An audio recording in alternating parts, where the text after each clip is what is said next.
Ярьж сонирх залуучуудаа за ингээд 9-р бүлэг хүрж байгаа өдрийн мэндийг хүргэж байна. За ингээд 9-р бүлэг дээр юуны тухай өгүүлж байна вэ гэхээр за одоо ерөөсөө нөгөө нэг маркетинг 5 суур үнэн гэдэг байгаа тий. Одоо өмнөх 2 бүлгүүд дээр 7-8 дээр яригдаад байгаа. Тэр зүйлийг ерөнхийдөө бол одоо яг ихтгэл үнэмшил болгож суулгаж өгөх тухай ер нь бол ярьж байгаа гэсэн үг.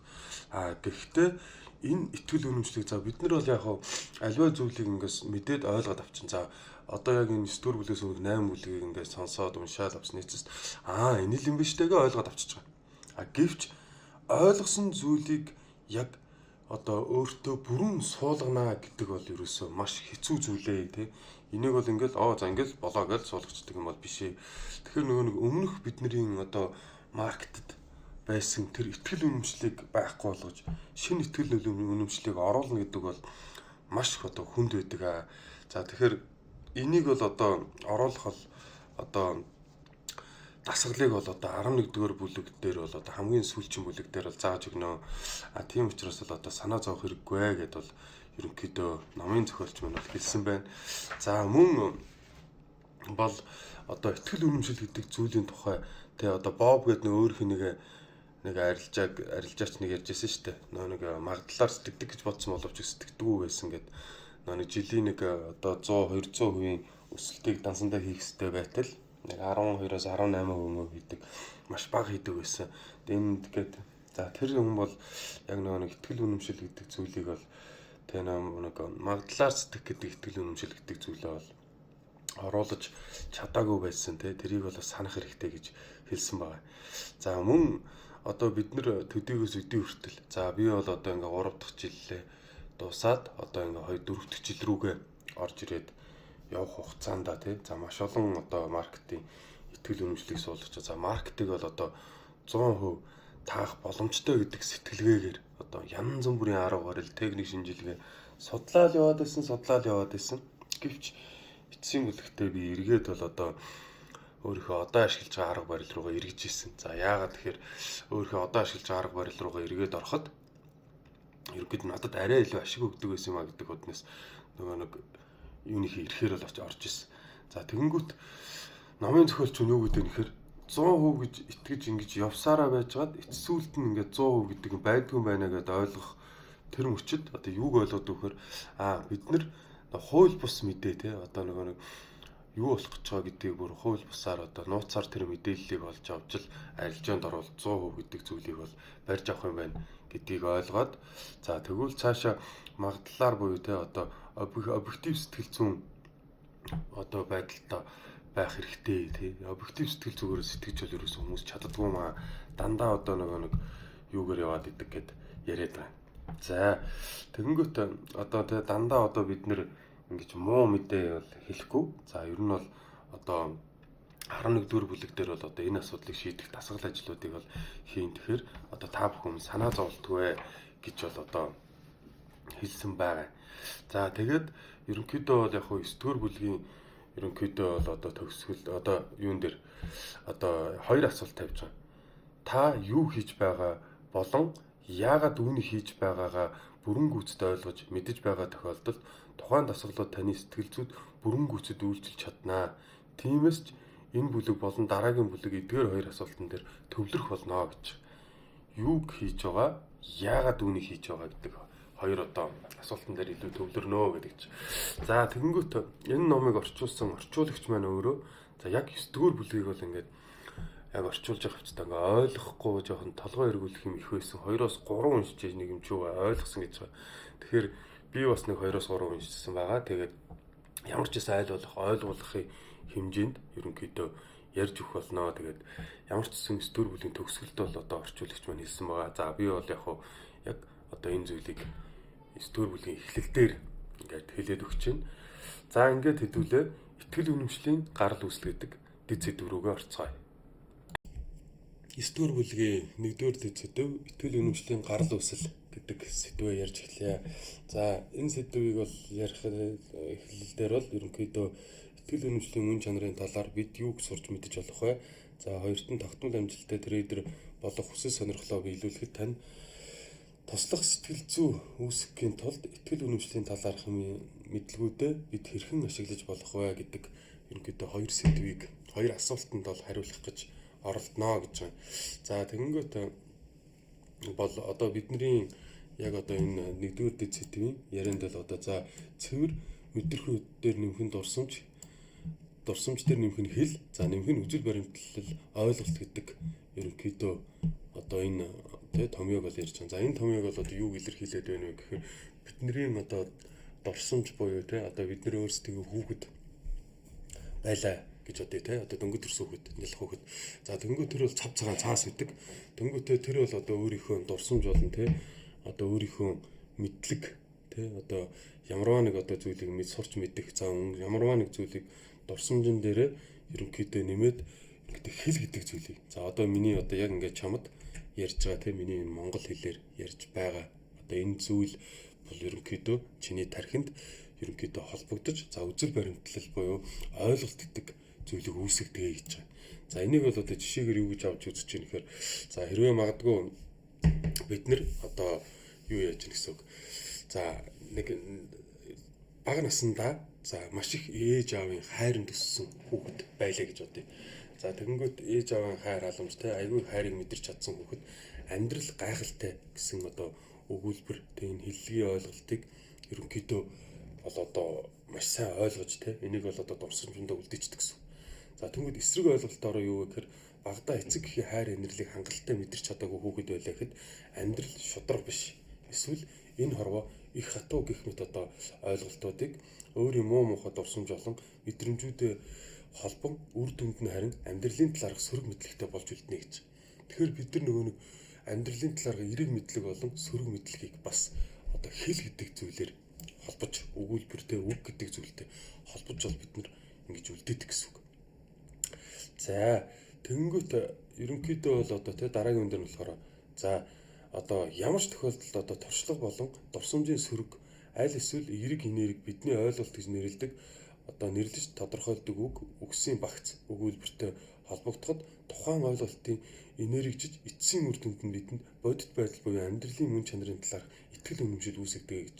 За тэнгуут нөр туршлага дурсамжин дээр одоо ойлголтыг нэмэхээр за тэнгуут амьдралын талаарх итгэл үнэмшил бий болж байгаа гэсэн. За тэгэхээр нөгөө нэг бидний одоо бүр анхны одоо бүр төрсэн цагаас эхэлж биднэрт үүссэн одоо нэг дурсамж болон мэдлэг маань бидний бол одоо амьдралын итгэл үнэмшил болж байна гэж бол тайлбарлаад байгаа гэсэн.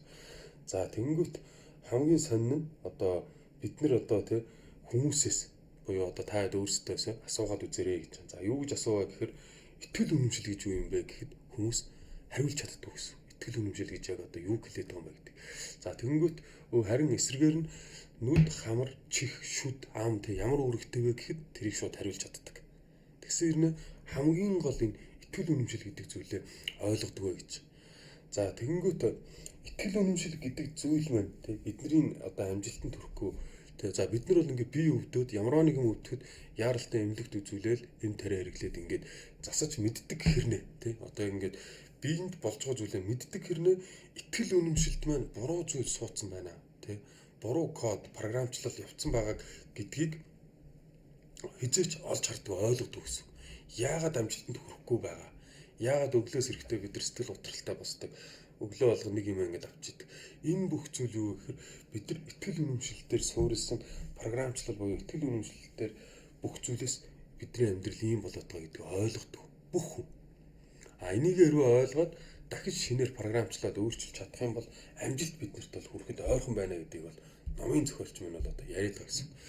За тэгэнгүүт дөрөвдүгээр бүлэг дээр байхаа одоо трейдер хүмүүс одоо ямар нэгэн одоо тийм амар одоо ухаантай лаг одоо IQ өндөртэй лаг мундаг тийм хүн байгаа биш. Зүгээр л сэтгэл зүйн ондоо бүтцтэй хүмүүс байдаг гэсэн үг. Тэнгүүт нөгөө нэг одоо зарим трейдерүүд бол энэ л байсан юм биш тэгэл шууд ойлгоод юмыг хэрэгжүүлж чаддаг хүн байхад зарим одоо өөрийнх нь одоо номын зохиолч өөрийнх нь мянгаад одоо трейдерүүдтэй ингээд хамтарч ажиллах бүх хүнд бол тийм боломж байхгүй. Маш цөөхөн хувьд л өөртөө маш урдан одоо юу хийж чаддаг. Итгэл үнэмшилтэй шууд одоо одоо апдейт те ингээ шинжилж чаддаг те. Энэ л байсан биш тэгэл өөрчилж чаддаг хүн байхад ихэнх хүмүүс нь чаддаггүй байсан гэж. Тэгэхээр энэ ихтгэл үнэмшлийг бид нэр шинжилж одоо өөрчлөхийн тулд маш их цаг хугацаа барсаад бартаа маш их зүйлийг туулдаг.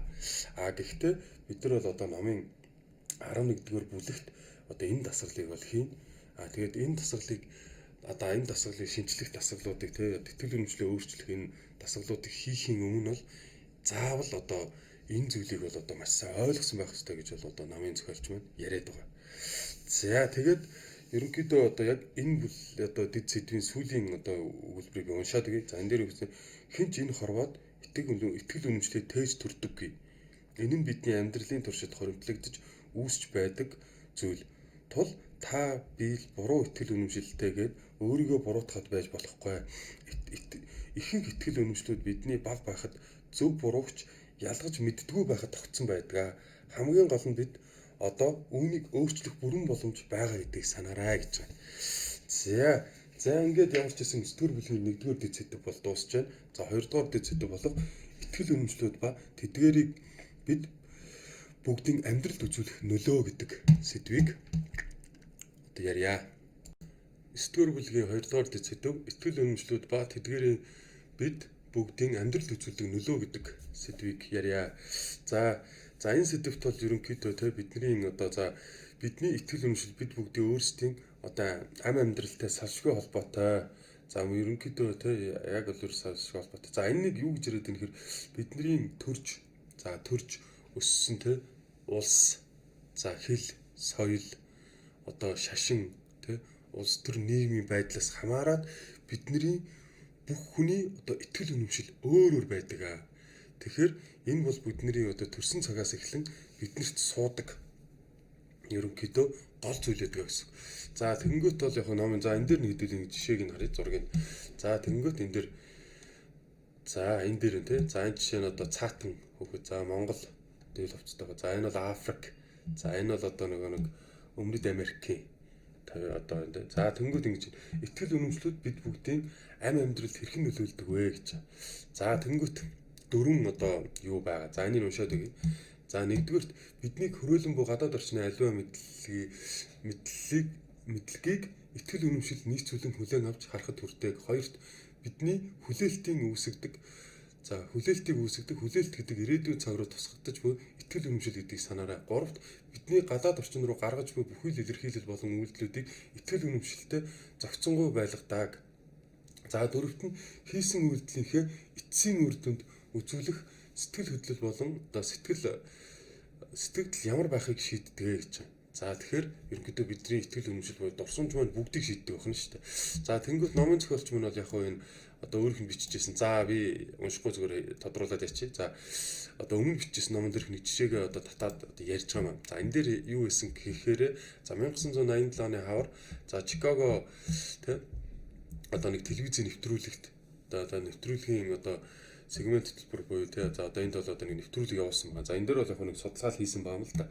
За энийг бол би ингээд яриад өгье. За тэгээд энэ судалгаан дээр нь юу байсан гэхээр ямар ч гэсэн одоо нэг хүнийг одоо Чикаго хотын хамгийн их одоо хүн холигддог, хамгийн их одоо хүмүүс явдаг гудамжинд өнөөдөр л үнгүй мөнгө гэсэн одоо лозунг бариулаад зогсоосон байна.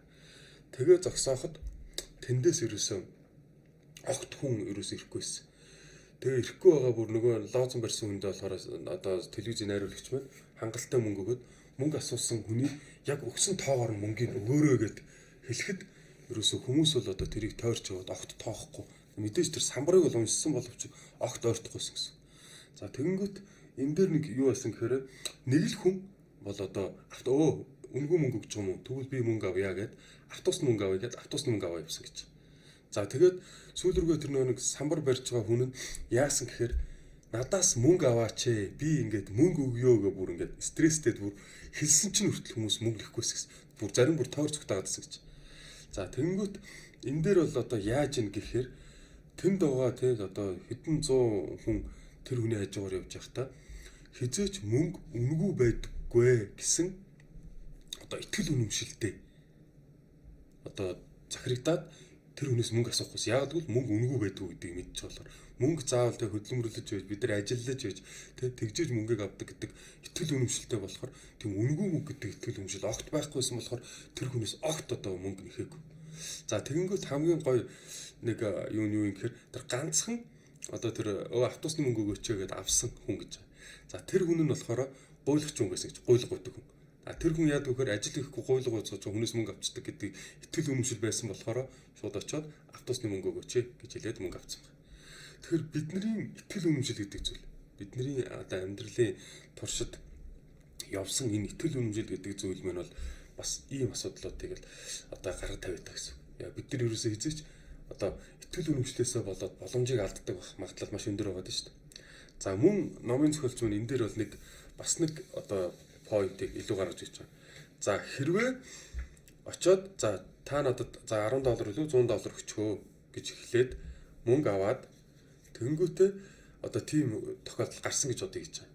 За тэнгүүт тэр тохиолдол нь яасан гэхээр тэр одоо мөнгийг авангуудаа одоо хүн маань өөрөө яасан гэхээр өөр хүмүүст очиод өнөөдөр би үнгүй мөнгө гэсэн тийм хараад хүнээс зөв зүгээр мөнгө авчлаа гэ ярангуут маш олон хүмүүс гайхна. Тэр хүн чинь мэдрэл муутай байгаа тий. Одоо өөрийнхөө найз хамт олон гэр бүлийнхэндээ ч юм уу тий үнгүй мөнгө хүнээс авсан гэж ярихаар тийм хизээч байхгүй шүү дээ. Тэр хүн чинь эсвэл мэдрэл муутай байхаа тий гэж одоо яриа явуулсан. Нөгөө талаасаа чи тэгээ $100 аваад байхдаа 1000, 2000, 3000, $10,000 авахгүй яасан гэж үгийг хэлэх юм уу? Эсвэл өөрөө тэрийг бодонгуудаа би нэр $100 авах хооронд шууд одоо их мөнгө нэгсэн бол гээд шууд гониг готролд автна гэсэн үг. Яаж юм гэхээр итгэл үнэмшил маань үнгүй мөнгө авч болно гэдэг итгэл үнэмшлийг мэдээд авчингуудаа буцаагаад их мөнгө нэх хөөжээ гэдэг одоо сэтгэл гомдолд их мөнгө нэх авчих хөөжээ гэж гомдолд орно гэсэн. Тэгэхээр хүний сэтгэл зүйн итгэл үнэмшил гэдэг зүйл бол яг ийм зүйл байдаг гэж. За тэгэнгүүт ерөнхийдөө энэ дээр бол ерөөсө 3 төрлийн ерөөсөө юм байна. За хүмүүс бол нэгдүгээр төрлийн хүмүүс нь яаж юм хэр те. За мөнгө хизээж үнгүй байдгүй гэдэг итгэл үнэмшилтэй төрлийн хүн. За хоёрдугаарт нь те одоо гуйлгчин буюу нөгөө нэг шууд автобусны мөнгө өгөөчийг авсан. Тэр бол үнгүй мөнгө авч болдог гэдэг итгэл үнэмшилтэй байсан болохоор шууд гуйгаад ганцаарх нь авсан. За гурав дахь нь буюу номын зохиолч өөрийн одоо гаргаж ирсэн буюу нөгөө нэг хүмүүс саяны хүн байгаа шүү дээ. За тэгэхээр нөгөө нэг одоо $10, $100 аваад дараа нөгөө нэг хүмүүст ярангуут хүмүүс тийм гэж байдаг юм уу гэж гайхсан маягтай хүлээж авна.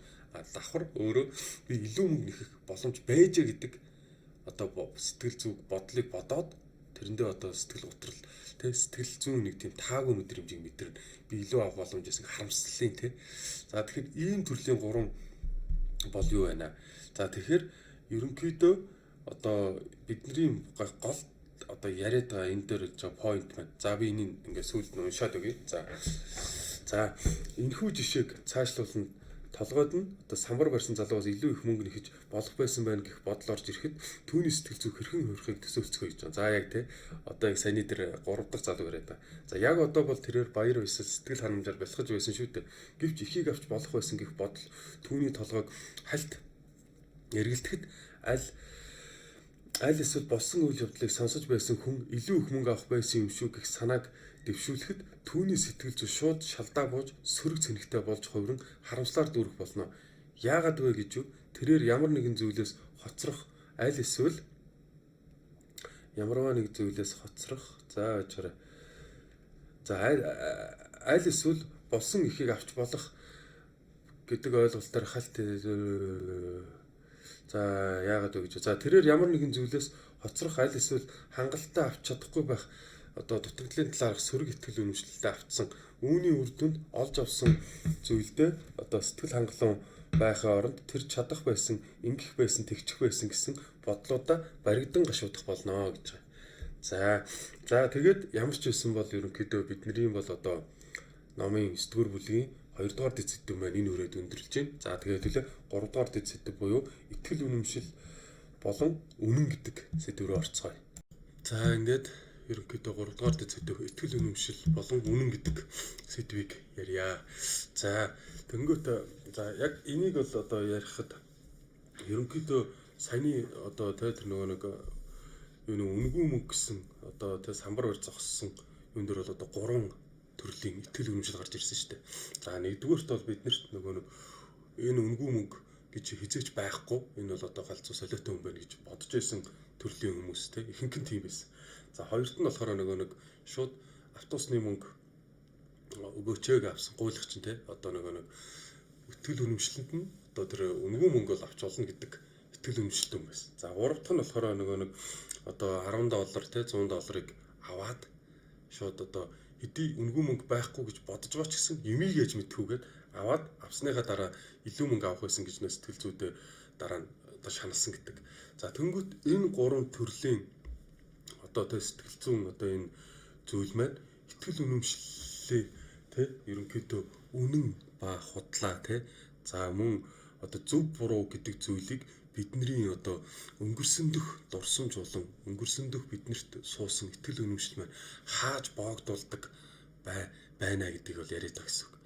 За тэгэнгүүт бол яг за би энийг бол одоо шууд номоос нь одоо уншаад өгье гэж бодлоо. Яривал бас нэлээд бас илүү юм шаардаад байна те. Энийг бол одоо яриад өгөхөөр бас би бас буруу ярьчихгүй гэдэг үтнээс шууд уншчин зүгээр юм болов уу гэж бол бодлоо.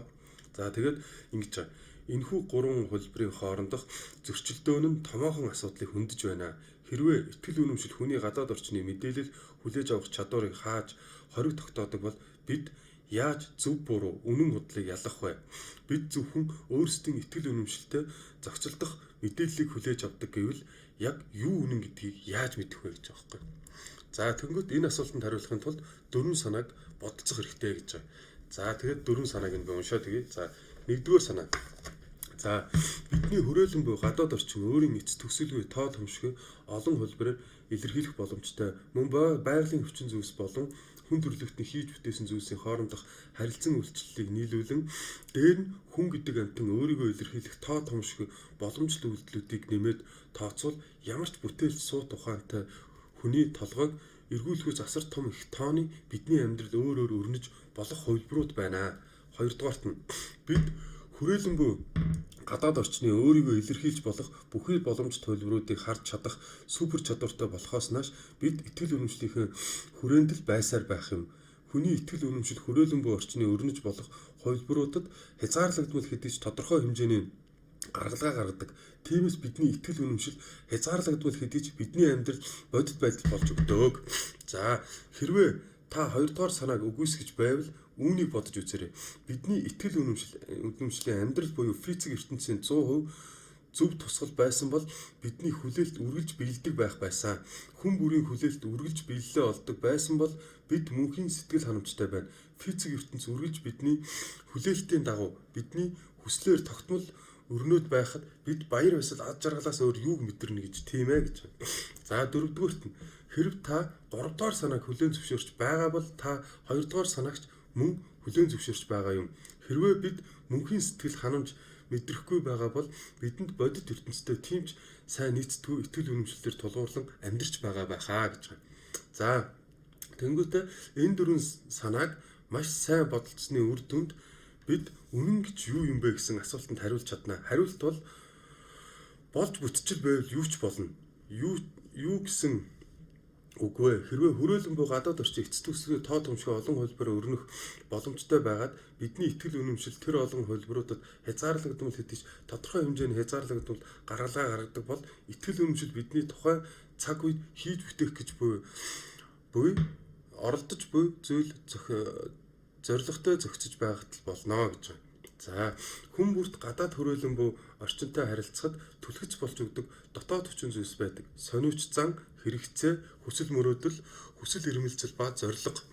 За сониуч зан, хэрэгцээ, хүсэл мөрөөдөл, хүсэл эрмэлзэл ба зорилгынхоо эцсийн зорилгыг биелүүлэхийн тулд бидний хийх тодорхой алхмууд нь бидний итгэл үнэмшил үннийг хийж буй үүрэг үйл ажиллагаа юм а. Тухайн үнэн нь юу байсан ч хамаагүй гол нь тэр эдгээр зүйлсийг л шийддэгэ гэж байна. За тэр шийддэг хэд бол 6 зүйл байна. За тэр 6 зүйл нь нэгдүгээрт нь хүрээлэн буй гадаад орчинд байгаа бололцоог хүлээж авах. Хоёрт нь хүлээж буй мэдээллүүдийг хэрхэн ойлгож боловсруулах. Гуравт нь гаргах шийдвэрүүд.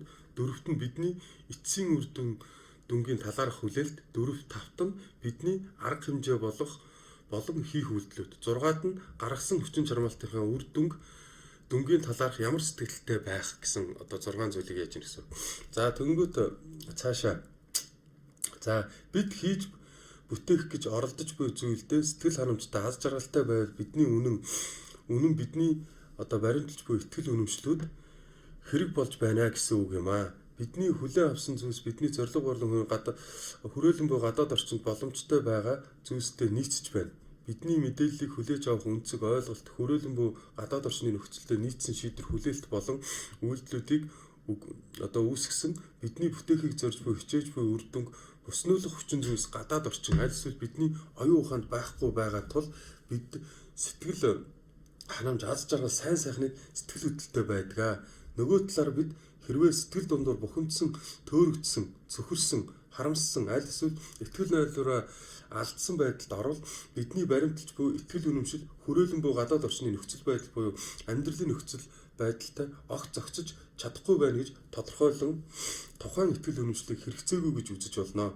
Энгийнээр хэлэхэд үнэн бол аливаа цаг үеийн бидний хийж бүтээх гэж оролдож буй зүйлтэй зохицож буй зүйл юм аа гэж. За тэгэхээр бид нар бол ерөөсөө